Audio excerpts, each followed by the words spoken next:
안녕하세요. 하이투자증권 시황 애널리스트 이웅찬입니다. 저희 하우스에서는 유럽 윈터 이즈 커밍이라는 제목으로 유럽의 최근에 그 여러 가지 어려움들, 특히 천연가스 공급의 부족함에 대한 어려움들에 대해서 지금 분석을 많이 해봤고요. 지난 자료에서 저희 박상현 이코노미스트님께서 이 윈터 이즈 커밍 일부에서 유럽 경제 전반에 미치는 영향에 대해서 설명을 해주셨습니다. 저는 유럽의 가스 공급 현황, 그리고 그 다음에 이 가스 공급이 부족한 상황이 어떻게 산업에 영향을 미치는지, 그리고 한국 증시에 미치는 영향까지도 분석해 보도록 하겠습니다. 네, 유럽 가스 공급망 현황에 대해서부터 좀 말씀을 드릴게요. 유럽은 일단 러시아하고 북해 가스전 두 군데에서 이제 가스가 이제 받아오고 있다는 사실은 잘 아실 건데요. 그래서 일단 대부분의 가스를 이 두 군데에서 받아옵니다. 그래서 1960년대부터 네덜란드 가스전에서 먼저 북해 가스전에서 먼저 생산이 됐었고요. 그 다음에 러시아 사실은 이제 그 냉전 시대 소비에트로부터도 가스 공급을 받고 있었어요. 그러다가 냉전 이후에 되면서 파이프라인이 크게 증설이 되고요. 공급 물량이 확대되면서 이 양쪽 두 군데에서 가스를 많이 받아오게 됐습니다. 그리고 이후에 북아프리카라든지 카스피해로부터도 소량 받아오게 되고요.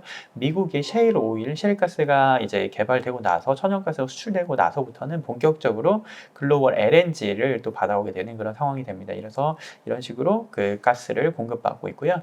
이 공급받은 가스는 유럽 전체 파이프라인망에 들어와서 특히 네덜란드의 TTF 허브에서 특히 주로 이제 거래가 됩니다. 그래서 약간 이제 동아시아와는 달라요. 유럽은 이 가스가 전체 공개 경쟁 시장에서 이렇게 가스가 선물 시장에서 입찰이 되면서 이렇게 자유롭게 스팟 가격이 거래가 되고요. 그런 자유로운 시장 메커니즘에 의해서 가격이 형성이 됩니다. 그래서 여기서 세틀된 가격에 따라 가지고요, 각자 이제 천연가스를 확보하는 그런 상황이고요. 각각 나라들마다 다 어느 정도 그 파이프라인이 어느 정도 다 연결되어 있어요. 그래가지고 유럽 각국은 서로 파이프라인 연결하고 공동 에너지 안보를 추구한다. 뭐 그렇게 확인해 주시면 될 것 같아요. 그래서 아시아에서는 파이프라인이든 LNG든 서로 가스를 한번 이제 확보를 이제 서로 공급 계약을 맺게 되면은 이제 물량이라든지 아니면 가격도 포뮬라를 가지고 이렇게 움직이는, 이게 좀 서로 이제 고정된 그런 계약을 가지고 하는 반면에 유럽은 이렇게 여러 가지, 특히 이제 세 군데 이제 가스 공급원에서 가스가 이제 공급을 받게 되면은 이제 허브에서 선물 가격이 이제 자유롭게 결정되는 그런 구조를 가지고 있다, 이렇게 봐주시면 될 것 같습니다. 그 가스 공급망별 공급 기준을 보면은요, 작년 기준입니다. 2021년 기준, 22년에는 지금 러시아가 이제 공급을 안 했으니까 21년 기준으로 보면은 이제 40% 정도가 북해 가스전에서 들어오고요, 나머지 한 30% 정도가 러시아에서 들어옵니다. 그래가지고 이 두 군데가 가장 유럽의 공급을 가장 많이 하는 핵심이에요. 원래 러시아 쪽도 많이 들어왔었는데 작년부터 이미 좀 줄인 부분이 있어요. 그리고 이제 글로벌 LNG, 특히 미국의 셰일가스입니다. 이 부분이 이제 작년부터 크게 급증해가지고요, 이제 LNG로 많이 들어옵니다. 이게 세 군데에서 이제 가스가 공급이 되고 있고요. 그다음에 러시아에서 북서유럽으로 가는 부분, 이 파이프라인이 이제 독일까지 직접 운송되는 노르트 스트림이에요. 우리가 최근에 얘기 많이 나왔던 그런 파이프라인이 되겠는데요. 올해 이제 6월, 7월부터 해가지고 8월에 완전히 공급이 끊긴 상황이 됐습니다. 중부 유럽으로 들어가는 야말 이런 파이프라인 이런 경우는 보통 이제 우크라이나를 통하는 경우가 많아요. 폴란드 쪽이나 이런 경우도 이미 전쟁과 함께 공급이 많이 끊겼고요. 현재 들어와서는 이제 남부로 가는 이런 남부 유럽 쪽으로, 아니면 이제 헝가리 이런 쪽으로만 가는 이런 공급망만 현재는 운영되고 있는 상황입니다. 그래서 올해 그 가스 공급량의 변화를 보면은요, 아까 말씀드렸듯이 노르트 스트림하고 이런 그 야말 파이프라인은 거의 없어졌고요. 그 대신에 그 부족분을 글로벌 LNG가 공급이 증가되면서 메꾸고 있어요. 러시아가 한 44% 감소됐고요. 현재는 이게 거의 대부분이 감소됐다고 보시면 될 것 같아요. 지금 이게 23% 감소, 올해 8월까지 작년 대비 이렇게 감소됐습니다만 지금은 플로우가 0이기 때문에 그렇습니다. 남부 유럽 쪽으로는 여전히 지금 공급은 되고 있는 상황이지만 그렇게 아까 확인하셨듯이 물량이 그렇게 크지 않은 상황이에요. 그래서 글로벌 LNG가 지금 이 부족한 물량이 어느 정도를 메꿔주고 있다, 이렇게 봐주시면 될 것 같습니다. 그럼 어느 정도나 메꿔지고 있는지, 어느 정도 상충되고 전체 총량으로 얼마나 감소되고 있는지를 확인을 해 보실게요. 그러면 일단은 그 왼쪽 차트 보시면은요, 이 밝은 파란색이 노르드 스트림 외에 전체 러시아 그 파이프라인 공급량의 합계고요. 진한 청색이 노르드 스트림입니다. 노르드 스트림이 이게 2019년부터 매년 정기 보수를 제외하고는 꾸준히 이렇게 가고 있다가요. 올해 이제 여름 들어서면서부터 공급량이 크게 줄었죠. 그래서 지금은 아예 들어오고 있지 않은 상황입니다. 야말 파이프라인과 같은 아까 그런 그 중부 유럽을 지나는 그런 파이프라인들도 올해 연초부터 가동이 중단되면서 실제로 공급량이 많이 줄었어요. 그래서 현재 이 정도 수준까지 내려와 있는 상태예요. 그 외에 북아프리카나 아제르바이잔 이런 쪽에서 공급량을 좀 많이 늘리고는 있습니다만은 이게 좀 그렇게 많지 않은 이제 좀 약간 좀 역부족인 그런 상황으로 봐주시면 될 것 같습니다. 그래서 전체 수입량은 한 10에서 15% 수준으로 감소한 것 같아요. 그래서 러시아에서 들어오는 공급량이 이만큼 줄었습니다만은 아까 말씀드린 대로 LNG 특히 미국에서 많이 들어옵니다. 뭐 중동산 LNG도 있겠습니다만 미국에서 들어오는 LNG가 이렇게 많이 공급이 올라가면서 전체적인 합계 총량은 작년 대비 한 10에서 15% 정도까지는 감소한 상황. 이 8월 말에 노르드스트림 공급이 완전히 끊긴 이후에 그 정도로 봐주시면 될 것 같아요.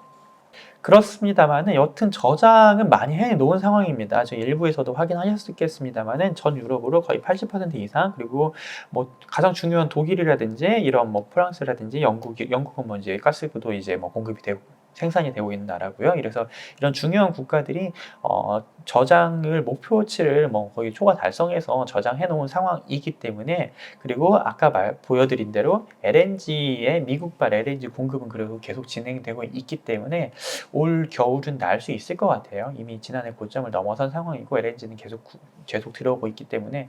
하지만 문제는 올해는 가스 수요를 억제하고 뭐 배급제를 시행하기 위해서 어떻게든 뭐 넘긴다 하더라도 이게 당장 뭐 러시아가 이제 뭐 전쟁이 해결되고 뭐 당장 가스를 뭐 내년이라도 줬으면 좋겠습니다만 우리가 그거를 이제 뭐 이제 쉽게 예측할 수는 있지는 않은 거 아닙니까? 그리고 우크라이나 전쟁이 끝난다 하더라도 러시아 가스 공급 문제가 해결될지는 잘 모르겠어요, 사실. 그렇게 됐을 때 수년간 문제가 지속될 수도 있겠다라고 저희도 판단하고 있고, 독일은 뭐 슐츠 총리도 이제 뭐 수년간은 이렇게 되지 않겠느냐 뭐 그런 얘기들을 하고 있기 때문에 이게 올해 겨울을 날 수 있다고 해서 문제가 해결되느냐 라고 하기는 조금 어렵지 않을까, 이런 생각도 좀 해봅니다.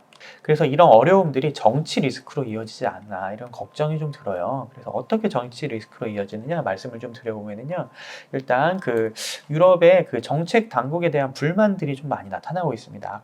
아까도 확인하셨듯이 노르드 스트림의 공급량을 줄이면서 그러면서 가격이 올랐어요. 이거를 차트에서 다시 한번 확인해 보시면요, 노란색 선이 노르드 스트림 파이프라인 공급량이 줄어들기 시작하자마자 가격이 올라요. 이게 아까도 설명드려서 아시겠지만 유럽은 가스 공급이 들어오면 이거를 각각 경쟁적으로 그 이제 선물 시장에서 매수하면서 이제 자유 경쟁 그 시장 메커니즘 하에서 가격이 결정되는 구조가 됐습니다. 그런데 파이프라인 공급량이 안 들어오니까 그냥 과도하게 막 사는 거예요. 일단 저장량 채워야 되니까. 그래서 막 가격 막 더블 막 불려가면서 삽니다. 그래서 가격이 따따블이 됐죠. 이런 식으로 올라가면서 어떻게든 채워 나가야 되니까요. 이러다 보니까 이게 맞는 거냐 뭐 싶으면서 유럽 당국에서는 일단은 가격을 조정하자 해서 일단 8월 말부터 가격 조정이 한 번 나왔습니다만은 이게 뭐 의미 있는 가격 조정인지 계속 유지될 수 있을지 이건 좀 불안하죠. 그리고 뭐 그렇다 하더라도 이 레벨 자체가 되게 높은 상황입니다. 그래서 일단은 아까 말씀드렸듯이 가스 공급량이 외부에서 들어오는 양이 한 10에서 15% 정도 감소한 걸로 확인이 되는데, 그 정도의 수준에 맞춰서 가스 수요 15% 감축안에 EU 여러 국가들이 합의는 한 상태예요. 그리고 저장량도 많이 있기 때문에 어느 정도는 맞춰질 것 같습니다만 일부 국가들은 불만을 제기하고 있고요. 뭐 체코 프라하에서는 이렇게 시위가 많이 일어나고 있고요. 뭐 네덜란드 뭐 농민들도 시위를 하고 있고 뭐 여러 가지 문제가 있습니다. 뭐 헝가리 같은 나라들은 러시아산 가스 쓰겠다, 우리는 러시아와 그렇게 사이가 나쁘지 않아, 뭐 이런 얘기들을 하고 있는 상황이고요. 이렇게 각 국가별로 입장이 다른 이유는 이제 주장이 다른 이유는 당연히 입장과 상황이 다르기 때문입니다. 그래서 러시아 가스, 천연가스 의존도가 높은 국가들, 아까 말씀드린 뭐 체코라든지 헝가리 뭐 이런 나라들은 러시아로부터 이제 가스를 안 쓰면 상당히 어려운 그런 상황이 되고요. 또 오른쪽 차트 보시면요. 스페인이나 폴란드 같은 경우는 전기 요금이 상대적으로 좀 낮아요. 다른 이렇게 많이 올라온 다른 그런 주요 유럽 국가들에 비해서. 스페인 같은 경우는 뭐 남아프리카에서 올라온 북아프리카에서 남쪽에서 올라오는 뭐 천연가스, 파이프라인 가스를 쉽게 쓸 수 있는 그런 부분들도 있고요.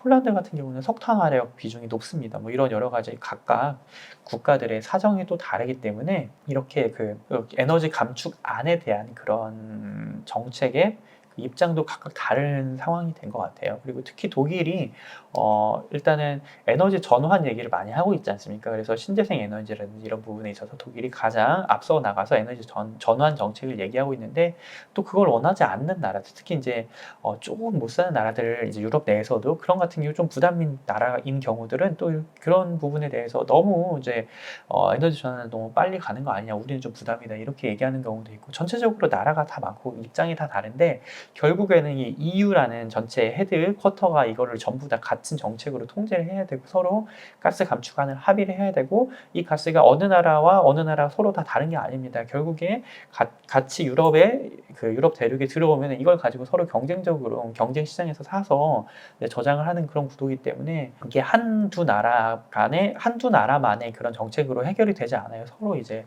뭔가 연대되어서 서로 파이프라인을 같이 이제 사용하고 있는 그런 구조이기 때문에 이게 좀 쉽지 않은, 해결이 좀 쉽지 않은 그런 상황이고, 그래서 서로 정책에 다르기 때문에 그 정책 방향성에 대한 문제, 불만이 발생하고 있다 이렇게 봐주시면 될 것 같아요.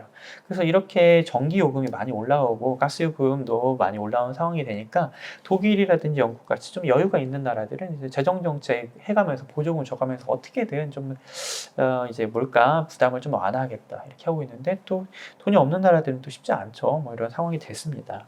그러다 보니까 이런 불만들이, 정치적인 불만들이 EU 자체에 대한 반대로 이어지고 있어요. 그 제도에 대한 그런 시스템에 대한 그런 그 의문을 많이 제기를 받고 있는데, 첫 번째로 의문을 제기를 받은 게 2012년에 유로화 크라이시스겠죠. 그때 유로가 가장 문제가 되었었던 게 이제 남유럽과 북유럽이 서로 다른 이제 경제 레벨을 가지고 있고, 이제 북유럽이 훨씬 잘 살지 않습니까, 독일이. 그럼에도 불구하고 같은 통화를 쓰고 그러다 보니까 같은 통화 정책을 할 수밖에 없는데, 그러니까 이제 남북 간의 불균형이 형성이 되고 독일은 계속 무역 흑자를 보는 그런 구조가 됐죠. 그래서 그게 이제 EU에 대한 반대로 이어졌고요. 그리고 경제 다음에 이제 EU에 대한 문제가 나타난 게 난민 문제가 된 것 같아요. 그래서 난민, 특히 이제 시리아 난민들이 유럽에 들어오기 시작하면서 이 난민을 어떻게 받을 것이냐, 그리고 난민을 일단 유럽 대륙에 받고 나면은 유럽에는 자유 이동을 할 수 있는 셴겐 조약이라는 게 이제 이미 EU 이제 오퍼레이션 되고 있는 상황이기 때문에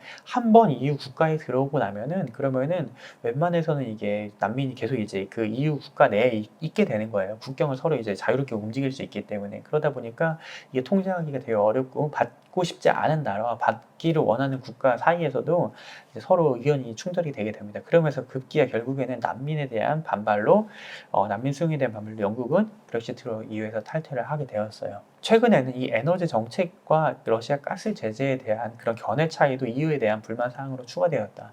저는 그렇게 생각을 하고 있는데요. 최근에 보시면은 진보 정치의 상징과도 같았던 그런 스웨덴에서조차 우파 연합이 집권을 했고요.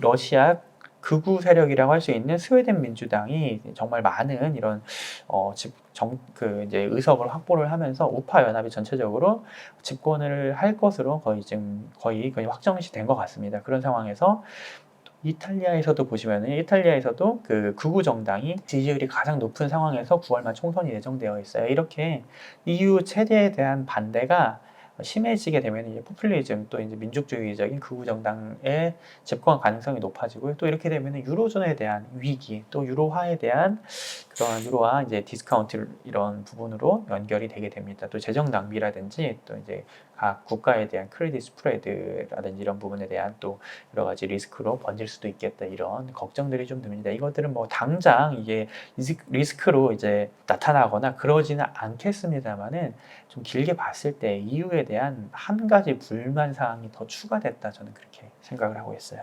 프랑스는 원전이 좀 많은데도 여전히 전력난 상황에 있습니다. 이거는 좀 약간 아이러니한데요.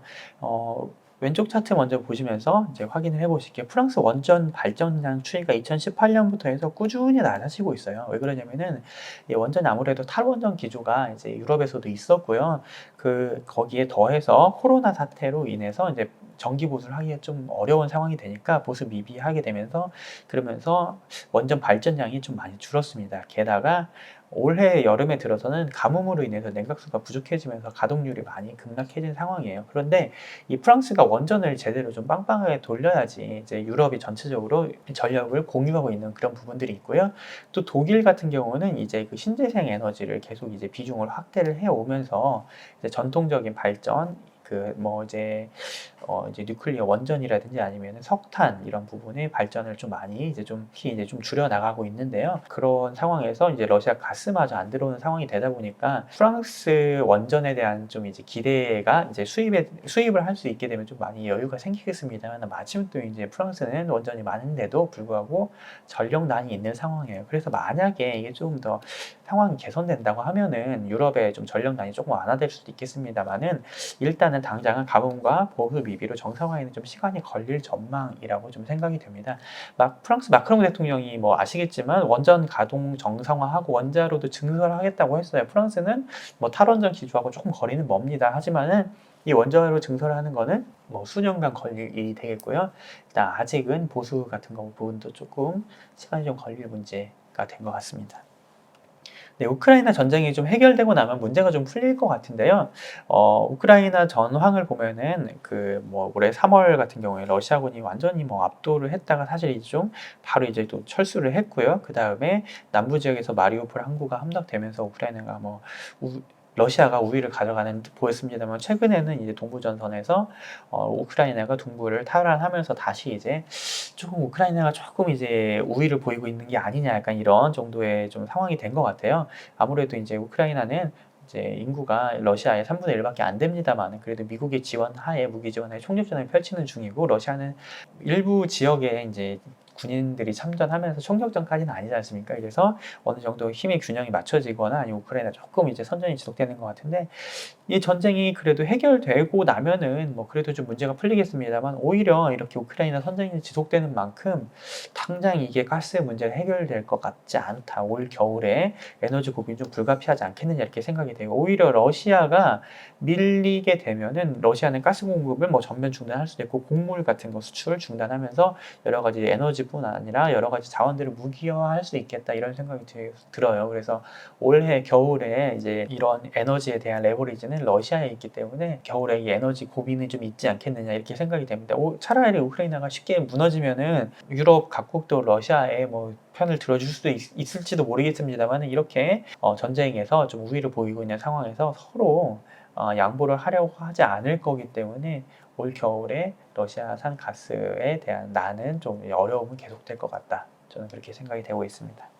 그러다 보니까 이 전력난이 산업의 어려움으로 번졌어요. 그래서 독일은 뭐 이 차트는 이제 독일의 GEW에서 경기 센티멘트라고 해가지고 미국의 ISM 지수랑 거의 비슷합니다. 그런데 이 독일의 산업에 대한 심리 지수인데요. 이게 보면은 현재 이렇게 낮은 수준까지 내려와서 이 보면 2012년의 유로존 위기 아니면은 코로나 사태 그것보다 더 낮아요. 그만큼 이거 지금이 더 어렵다는 얘기입니다. 그리고 어, 2008년의 금융위기 수준까지 내려온 상황이에요. 유럽의 그 심리적인 그런 산업 상황은 이렇게 되고요.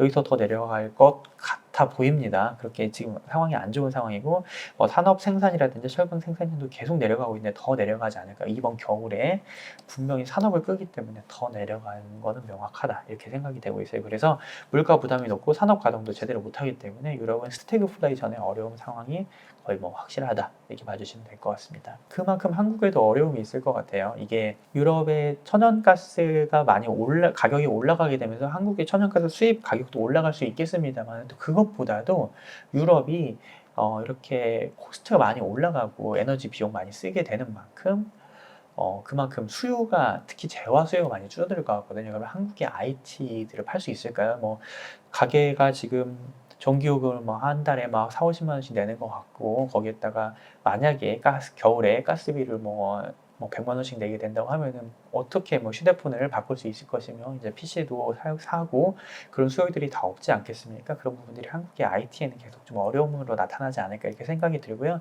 또 반면에 이렇게 독일의 산업을 끄기 때문에 그 부분에서 반사 수요를 받을 수도 있지 않을까. 한국의 일부 산업은 또 그렇게도 생각이 돼요. 그런 부분들을 이제 좀 짚어보도록 하겠습니다. 근데 유럽이 이렇게 산업 가동을 중단하게 되면은요, 어떤 산업부터 끄게 될까? 당연히 전력과 에너지, 특히 가스를 많이 소모하는 산업부터 끄게 될 겁니다. 그래서 전력 부분 외에 가스 의존도가 높은 화학, 기초금속, 시멘트 뭐 이런 산업재보다도 약간 소재 쪽을 더 많이 끄게 되는 것 같아요. 이런 화학, 기초금속, 산업 시멘트 산업 뭐 이런 마이닝 이런 쪽을 완전 끄게 될 것 같고요. 이게 또 독일 수출과도 많이 엮여 있어요. 그래서 독일 뭐 수출 비중이 높은 그런 산업들 위해서부터 뽑아보면은 기계 장비, 뭐 자동차, 뭐 한국인 거 다 아시잖아요. 전기 부품, 뭐 의약품, 광학기기 이런 것들 중에서 석탄화, 합성수지 이런 것들 중에 보면은 대충 헤비 인더스트리고 에너지를 많이 쓰는 것 같습니다. 그런 분들 중에서 에너지 비용 상승에 취약한 이런 산업들부터 가동 중단하게 될 것 같고 러시아의 가스를 내년부터 다시 쓸 수 있게 된다. 그러면 모르겠는데 앞으로도 러시아의 가스 사용이 원활하지 않을 것 같다. 그리고 웬만해서는 미국의 LNG를 많이 갖다 써야 될 것 같다. 이러면은 이 높은 에너지 비용을 계속 유지할 수밖에 없어요. 그러면은 장기적으로 못 돌릴 수도 있겠다. 이 산업을 이런 생각이 좀 듭니다. 이미 유럽에서는 금속 재련이나 비료 산업 같은 것들은 가동 중단에 들어가 있어요. 그래서 니르스타라고 해가지고 이 프랑스라든지 네덜란드에 있는 이런 그 아연 재련소거든요. 이 부분들은 이미 올해 9월부터 아연 생산 무기한 중단했습니다. 이거 비용이 너무 전기요가 너무 많이 들어가지고 아연 생산할 수가 없어요. 이런 부분들이 어떻게 생각하면 국내에 수요 그 이제 반사 수요에도 미칠 수 있겠다 이런 생각이 좀 들고요. 뭐 알루미늄이라든지 뭐 철강도 이제 고루 말고 전기로 이런 부분들은 가동이 좀 불가능한 상황이 아닐까 생각하고 있습니다. 그 밖에 뭐 유리, 제지, 시멘트 뭐 이런 열, 전기 많이 소모하는 산업들이 어려울 거라고 보고요. 또 가스가 직접 들어오지 않기 때문에 가스화학, 특히 비료 같은 부분들이 좀 어려울 것 같아요. 가동을 하기가. 그러면 비료 공급 문제는 결국에 내년에 식료품 가격으로도 번질 수 있을 것 같아서 그것도 좀 부담스러운 부분이 됩니다. 유럽의 산업이 부진하면은 전체적으로 아까 말씀드렸듯이 특히 이제 유럽의 그 가게들이 이제 넉넉지 않잖아요. 이제 가게 사정이 넉넉지 않으면은 소비를 줄이게 되고 특히 한국의 IT에 대한 수출 감소가 나타나고 반도체에 대한 수요도 줄어들 것 같아서 많이 걱정은 됩니다. 한국이야말로 이제 에너지를 수입해서 반도체를 가공해서 파는 나라이기 때문에 그 부분들이 특히 또 이제 한국의 무역 수지에 악영향을 미치게 될 것 같고요. 또 이런 게 최근에 또 원화 약세와도 연결은 되는 부분인 것 같아요. 또 그렇습니다만은 또 아까 이제 말씀드린 대로 이제 가동을 중단하는 산업은 어느 정도 또 반사 수혜가 나타날 것 같고요. 그런 부분들이 특히 이제 독일과 산업 구조가 비슷한 게 일본이에요. 일본의 제조업, 첨단 제조업이 이제 잘하는 부분들이 많은 이제 또 우리가 또 인정해야 되지 않겠습니까? 이제 그런 일본의 그 산업재 역량이 소재 역량이 높은 상황에서 좀 일본의 그 수혜가 좀 예상이 되고요. 올 한 해 보면 니케이 지수가 거의 하락을 안 했어요. 그게 이제 완화적인 통화 정책과 엔화 약세도 분명히 수혜가 가장 클 겁니다. 이게 뭐 가장 이제 영향을 많이 미치겠습니다만은 또 산업재 섹터 강세 영향이 또 지수 강세를 견인했다고 판단되고 있고요. 이렇게 독일이 계속 올 한 해만 뭐 못 돌리고 내년부터 다 정상화된다 이런 건 모르겠는데 앞으로도 계속 신냉전 그 구도가 지속이 된다고 했을 때 러시아로부터 그렇게 가스를 쉽게 받아올 수 있을까 해보면은 앞으로 산업 경쟁력이 상당히 오랜 기간 동안 낮아지겠구나 쉽지 않겠구나 생각이 들면은 대체할 수 있는 이런 일본이 기회를 갖지 않을까 이렇게 생각이 되고요. 분명 한국에서 기회가 생길 겁니다. 한국의 제조업 국가들이 뭐 중국과의 경쟁에서도 많이 이제 비용 부분에서도 많이 밀렸습니다만 또 이제 독일이라든지 이탈리아 이런 그 경쟁 회사들과도 이제 계속 그런 경쟁 상황이 있었는데 이런 유럽의 각국 산업재 소재 각국이 이제 가동을 많이 중단한다고 한다면 한국에서도 기회가 있지 않을까 생각이 되고요. 그래서 올 한 해 산업재 쪽이 이미 강세를 보였습니다만은 뭐 정확히 같은 종목이라고 하긴 좀 그렇습니다만은 여튼 유럽 산업이 부진이 아까 말씀드린 셧다운하는 그런 산업들이 있지 않겠습니까? 그런 부분에서 이제 그 수혜를 받을 수 있는 그런 기업들이 좀 이제 좀 강세를 보이지 않을까 이렇게 생각을 하고 있고요. 아무래도 이제 최근 들어와서 이제 산업재나 한국의 제조업 역량이 계속 재부각이 되는 것 같아요. 신능전 상태에서 이 서구권이나 아니면 미국의 동맹국 국가에서 이렇게 제조업 역량이 있는 국가가 그렇게 많지 않고요. 뭐 한국이나 일본 정도 될 것 같고요.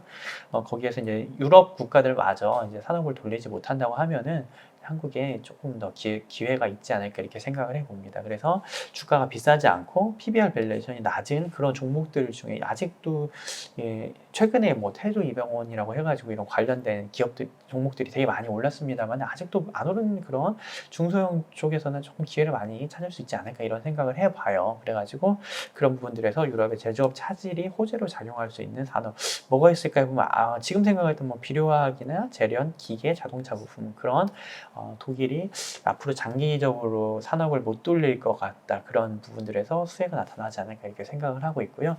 일단 뭐 일부 종목은 조금씩 이미 뭐 움직이고 있지 않을까 생각을 하고 있는데요. 전체적으로 봤을 때 유럽이 이렇게 어려움에 처하게 되는 게 한국 전체 특히 뭐 말씀드린 뭐 반도체 수출이라든지 무역 수지에 있어서 좀 어려움을 겪게 되고요. 이런 이 가스 가격 상승이 또 전체적인 글로벌 금리 상승을 또 조장을 하기 때문에 어려운 부분이 있겠습니다만은 뭐 이렇게 수혜받을 수 있는 산업도 있다는 정도로 말씀드릴 수 있을 것 같습니다. 준비한 자료는 여기까지입니다. 감사합니다.